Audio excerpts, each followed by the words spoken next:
Hi everyone, welcome back to Gnanaverse. మీ ముందుకు ఒక మంచి మూవీ రివ్యూతో వచ్చేసాను. ఆ మూవీ పేరే సరిపోదా శనివారం. ఈ మూవీ రివ్యూలోకి వెళ్ళే ముందు మనం కొన్ని విషయాలు మాట్లాడుకోవాలి.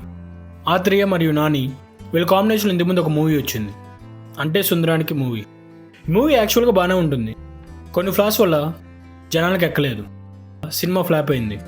యాక్చువల్లీ ఈ మూవీ అప్కమింగ్ హీరో కానీ చిన్న హీరో ఎవరైనా చేసున్నా బాగుండేది.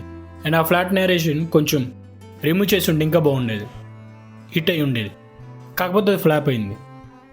అలాంటి ఫ్లాప్ డైరెక్టర్కి నాని రెండో ఛాన్స్ ఇచ్చాడు. ఈ రెండో ఛాన్స్ ఆత్రేయ యూటిలైజ్ చేసుకున్నా లేదా, యూటిలైజ్ చేసుకుని మూవీ హిట్ కొట్టాడా లేదా, నాని నమ్మకాన్ని నిలబెట్టాడా లేదా అని తెలుసుకుందాం. ఇంకా మూవీ రివ్యూలోకి వచ్చేయండి. ఇంకా కథ విషయానికి వస్తే, హీరోకి చిన్నప్పటి నుంచి కోపం ఎక్కువ. ఆ కోపం తగ్గించాలని చెప్పి వాళ్ళమ్మ హీరో దగ్గర ఒక మాట తీసుకుంటుంది చిన్నప్పుడే. ఆ మాట పరంగా హీరో తన కోపం అంతా కంట్రోల్ చేసుకొని ఒక్కరోజు మాత్రం ఆ కోపాన్ని చూపిస్తాడు. ఆ రోజే శనివారం. విలన్ క్యారెక్టర్ మనల్ని నవ్విస్తుంది అండ్ మనల్ని కోపం తెప్పిస్తుంది. ఆ విలన్ క్యారెక్టర్కి హీరో క్యారెక్టర్కి విలన్ హీరో మధ్య ఒక కాన్ఫ్లిక్ట్ వస్తుంది. ఆ కాన్ఫ్లిక్ట్ ఏంటి, అసలు వాళ్ళిద్దరి మధ్య ఎందుకు వచ్చింది, సోకులపాలెం అనే ఊరికి హీరోకి ఏం సంబంధం అనేది కథ. మూవీలో మనం ముందుగా మెయిన్ లీడ్స్ పర్ఫార్మెన్స్ గురించి మాట్లాడుకుందాం. నాని మాత్రం ఎక్సలెంట్గా చేశాడు. సూర్య అయితే మాత్రం జీవించేశాడు, ఎక్స్ట్రాడినరీగా చేశాడు. వీళ్ళిద్దరి మధ్య ఫేస్ ఆఫ్ సీన్స్ అయితే మాత్రం సూపర్గా డిజైన్ చేశారు. కొన్ని మూమెంట్స్ అయితే ఉంటాయి, సూపర్గా హై ఇస్తాయి, చాలా హై ఇస్తాయి ఈ మూవీలో మనకి. హీరో హీరోయిన్ మధ్య లవ్ ట్రాక్ కూడా చాలా బాగుంది. వాళ్ళిద్దరి మధ్య జరిగే సంఘటనలు కానీ డైలాగ్స్ కానీ ఎవ్రీథింగ్ బాగా రాసుకున్నారు, చాలా బాగా డిజైన్ చేశారు.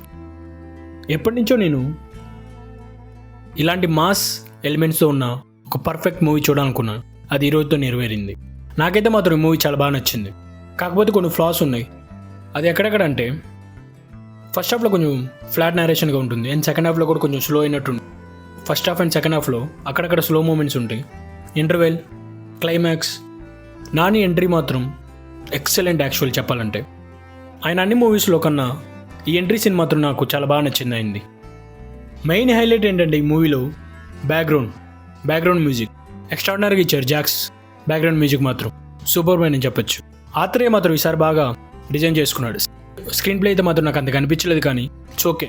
డిఓపి వర్క్ కూడా చాలా బాగుంది. మూవీ ప్రొడక్షన్ వాల్యూస్ కూడా చాలా బాగున్నాయి. ఫైట్స్ అయితే మాత్రం చాలా బాగున్నాయి మూవీలో.